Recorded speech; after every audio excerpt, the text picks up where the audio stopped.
سورۃ الشورى کی آیت نمبر 30، سورہ شورى کا چوتھا رکوع اور 25ویں پارے کا 5واں رکوع۔ اللہ رب العالمین نے ارشاد فرمایا وَمَا أَصَابَكُم مِّن مُّصِيبَةٍ، اور تمہیں جو مصیبت پہنچی فَبِمَا كَسَبَتْ أَيْدِيكُمْ، وہ اس کے سبب سے ہے جو تمہارے ہاتھوں نے کمایا۔ یہ خطاب مسلمانوں سے ہے اور ان مسلمانوں سے ہے جو مکلف ہیں۔ چھوٹے بچے جو مکلف نہیں ہیں وہ اس آیت کے مخاطب نہیں۔ اسی طرح انبیاء علیہ السلام جو گناہوں سے پاک ہیں وہ بھی اس آیت کے مخاطب نہیں۔ اس آیت میں مسلمان مکلفین سے خطاب کیا گیا اور فرمایا گیا اور تمہیں جو مصیبت پہنچی وہ اس کے سبب سے ہے جو تمہارے ہاتھوں نے کمایا، یعنی جو تم نے گناہ کیے ان گناہوں کی وجہ سے تمہیں مصیبتیں پہنچتی ہیں۔ مراد یہ ہے کہ دنیا میں جو تکلیفیں اور مصیبتیں مومنین کو پہنچتی ہیں اکثر ان کا سبب ان کے گناہ ہوتے ہیں۔ ان تکلیفوں کو اللہ تعالیٰ ان کے گناہوں کا کفارہ کر دیتا ہے، اور کبھی مومن کی تکلیف اس کے درجات کی بلندی کے لیے ہوتی ہے، جیسا کہ بخاری شریف اور مسلم شریف کی حدیث میں موجود ہے۔ بعض گمراہ فرقے جو تناسخ کے قائل ہیں، تناسخ کا مطلب یہ ہوتا ہے کہ وہ ایک نیا جنم مانتے ہیں، جیسے ہندو وہ تناسخ کے قائل ہیں، وہ کہتے ہیں انسان مرنے کے بعد پھر دوبارہ کسی دوسری شکل میں آ جاتا ہے، اور وہ اس آیت سے استدلال کرتے ہیں کہ چھوٹے بچوں کو جو تکلیف پہنچتی ہے اس آیت سے ثابت ہوتا ہے کہ وہ ان کے گناہوں کا نتیجہ ہے، اور ابھی تک ان سے کوئی گناہ ہوا نہیں، تو لازم آیا کہ اس زندگی سے پہلے کوئی اور زندگی ہو جس میں یہ گناہ ہوئے ہوں۔ یہ بات بالکل غلط ہے۔ یعنی جو تناسخ کے قائل ہیں وہ سمجھتے ہیں کہ روحیں مخصوص ہیں، ایک انسان ایک روپ میں آتا ہے پھر مر جاتا ہے تو اس کی روح پھر دوسرے جنم میں دوسرے روپ میں آ جاتی ہے۔ تو جو یہ غلط عقیدہ رکھتے ہیں وہ یہ کہتے ہیں کہ یہاں یہ فرمایا گیا کہ تمہارے گناہوں کی وجہ سے مصیبت پہنچتی ہے، تو بچوں نے تو کوئی گناہ نہیں کیا، تو لہٰذا بچوں کو جو مصیبت پہنچی وہ پچھلے جنم میں وہ کسی اور شکل میں تھے، اس وقت جو گناہ کیا تھا اس کی مصیبت پہنچی۔ تو اس کا جواب یہ ہے کہ یہاں پر خطاب ان مومنین سے ہے جو عاقل ہیں، بالغ ہیں، جو مکلف ہیں، بچوں سے یہاں خطاب ہی نہیں، اور اسی طرح انبیاء علیہ السلام سے بھی خطاب نہیں کہ انبیاء علیہ السلام تو گناہوں سے پاک ہیں۔ پس جو تناسخ کا عقیدہ رکھتے ہیں ان کا یہ استدلال بالکل غلط ہے۔ اب اگر کوئی شخص دنیا میں سکون چاہتا ہے، یعنی جو مسلمان دنیا میں سکون چاہتا ہے وہ سچی پکی توبہ کرے اور کثرت سے توبہ کرے تاکہ گناہوں کی نحوستوں سے وہ محفوظ رہے۔ وَيَعْفُو عَنْ كَثِيرٍ، اور بہت کچھ تو معاف فرما دیتا ہے، یعنی بہت سے ایسے گناہ ہیں جن کی نحوست انسان پر نہیں آتی، اور کچھ ایسے گناہ ہیں جن کی نحوستوں سے پریشانیاں آتی ہیں، مصیبتیں، آفتیں، بلائیں، فکریں آتی ہیں۔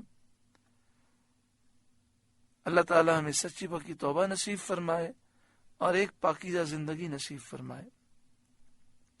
وَمَا أَنْتُمْ بِمُعْجِزِينَ فِي الْأَرْضِ، اور تم زمین میں قابو سے نہیں نکل سکتے، یعنی جو مصیبتیں تمہارے لیے مقدر ہو چکی ہیں، مقرر ہو چکی ہیں، ان مصیبتوں سے کہیں بھاگ نہیں سکتے، بچ نہیں سکتے۔ وَمَا لَكُم مِّن دُونِ اللَّهِ مِن وَلِيٍّ وَلَا نَصِيرٍ، اور نہ اللہ کے مقابل تمہارا کوئی دوست نہ مددگار، کہ اللہ کی مرضی کے خلاف کوئی تمہیں مصیبت اور تکلیف سے بچا سکے، ایسا ہرگز نہیں ہوگا۔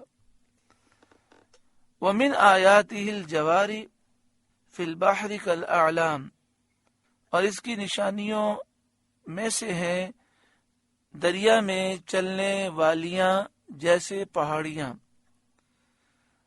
دریا میں جو کشتیاں اور بحری جہاز چلتے ہیں پہاڑوں کی طرح، یہ اللہ تعالی کی نشانیوں میں سے ہیں۔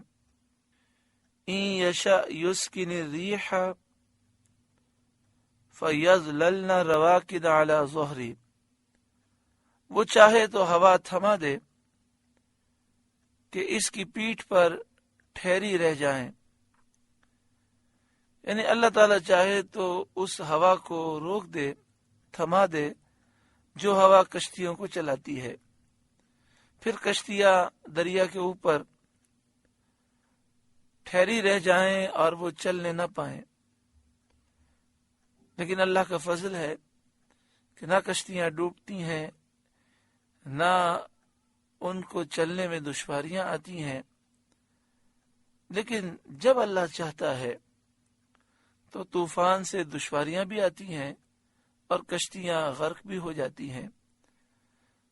اور جب کشتیاں غرق ہوتی ہیں تو انسان کو یہ پیغام ملتا ہے کہ تیری طاقت کا کچھ دخل نہیں، سب رب العالمین کے کرم پر ہے، جب تک وہ چاہتا ہے انسان فائدہ اٹھاتا ہے۔ ان فی ذلک لآیات لکل صبار شکور، بے شک اس میں ضرور نشانیاں ہیں ہر بڑے صابر شاکر کو۔ صابر شاکر سے صبر کرنے والا اور شکر کرنے والے سے مراد مومن ہے جو مخلص ہے، جو سختی اور تکلیف میں صبر کرتا ہے، راحت عیش آرام میں شکر کرتا ہے۔ او یوبقہن بما کسبوا، یا ان کشتیوں کو اللہ تباہ کر دے لوگوں کے گناہوں کے سبب، یعنی اللہ چاہے تو ان کشتیوں کو غرق کر دے ان لوگوں کے گناہوں کے سبب جو ان کشتیوں پر سوار ہیں۔ وَيَعْفُو عَنْ كَثِيرٍ، اور بہت کچھ معاف فرما دے،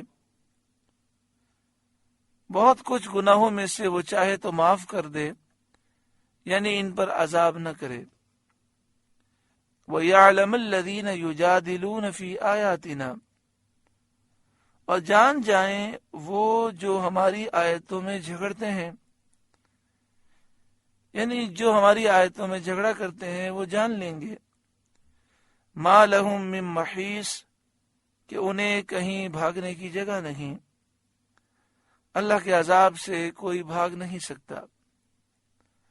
فما اوتیتم من شیء فمتاع الحیات الدنیا، تمہیں جو کچھ ملا ہے وہ جیتی دنیا میں برتنے کا ہے۔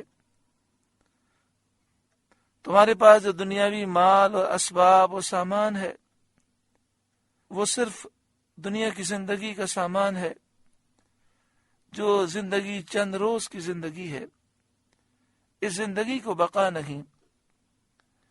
وما عند اللہ خیر وابقا للذین آمنوا وعلی ربہم یتوکلون، اور جو اللہ کے پاس ہے بہتر ہے اور زیادہ باقی رہنے والا ہے ان کے لیے جو ایمان لائے اور اپنے رب پر بھروسہ کرتے ہیں۔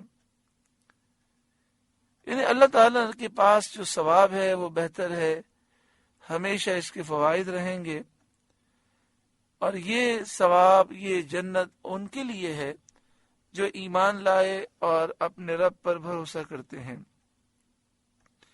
اس آیت کریمہ کا شان نزول یہ ہے کہ یہ آیت حضرت ابو بکر صدیق رضی اللہ تعالی عنہ کے حق میں نازل ہوئی۔ جب آپ نے اپنا سارا مال صدقہ کر دیا تو اس پر عرب کے لوگوں نے آپ کو ملامت کی تو اللہ تعالیٰ نے فرمایا کہ جو تمہارے پاس ہے سب دنیا کا سامان ہے۔ جب صدیق اکبر نے یہ دنیا کا سامان اللہ کی راہ میں دے دیا تو اس کے بدلے میں جو اللہ کے پاس ثواب ہے وہ بہت بہتر ہے۔ تو یہ ثواب ان لوگوں کے لیے بہتر ہے جو ایمان لائے اور اپنے رب پر بھروسہ کرتے ہیں۔